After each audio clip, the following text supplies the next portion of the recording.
Enslaved Africans preserved their culture through music, storytelling, cuisine, and religious practices. Songs sung in the fields were not merely work songs. They carried messages of hope, resistance, and survival. Despite oppression, enslaved people maintained family bonds, passed down wisdom, and laid the groundwork for a resilient African-American culture that would flourish for generations to come. Even under oppression, resistance was constant. Enslaved Africans resisted in countless ways, through revolts, sabotage, and escape.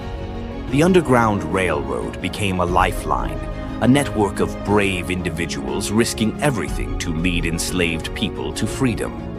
During the Revolutionary War, black soldiers fought bravely, hoping their service would lead to emancipation.